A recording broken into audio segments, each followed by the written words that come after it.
Burgess here with Music Marketing TV, and today I'm going to show you a very simple technique that can really open up doors creatively when it comes to working with reverbs. So when you see a reverb, primary thought usually is for mixing, but there's a very easy thing to do, and that is just automate the mix level. And when you do that, some magic opens up. So first, let's go, let's bypass it, and I'm going to play for you a little snippet of this track without the reverb enabled. Let's go ahead and just listen to this bass line.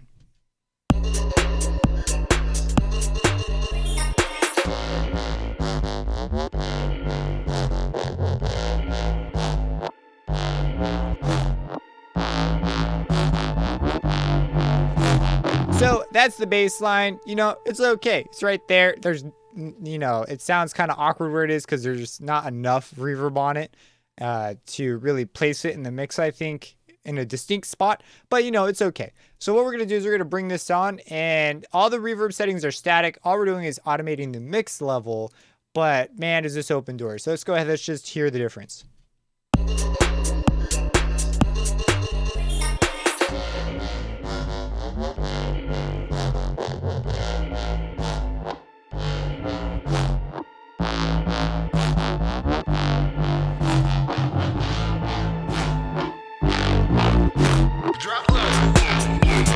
So all of a sudden, it's all the same stuff. The only difference is now a reverb with a mix level is being moved.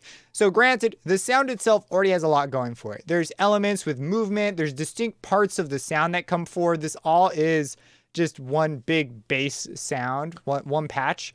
But it's a somewhat complicated patch because there's filters and distortions being brought on that we dissect in a few other videos.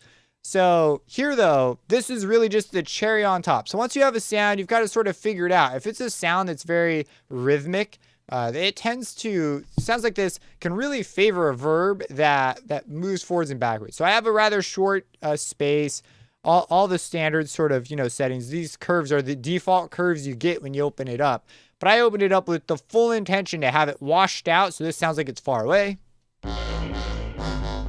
And then all of a sudden, it sounds like this is some other sound.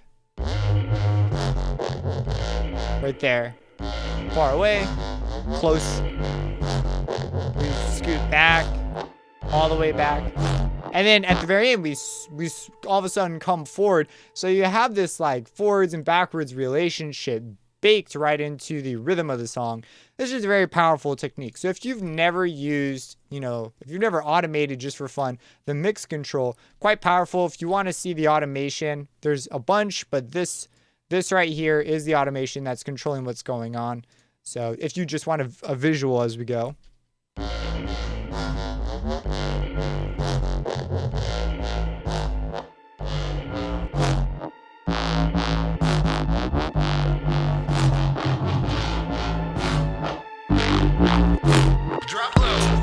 And then what I like to do is typically if you have this all the way down at the end, like right here, this is like for dramatic effect, right?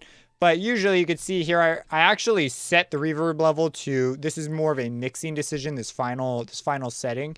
And then that's going to be what the sound sits at until I decide to touch the verb again, which you can see over here. I believe this is the verb. Yeah. So the verb gets touched some more later. But that's just the general idea. It's a super simple idea, but it's those simple ones, those little things that are easy to stack on together, and that's what creates your like more complicated ideas. So there you go. If you have any questions about this, feel free to let me know. Subscribe and hit that bell icon for future videos. And have a blessed day.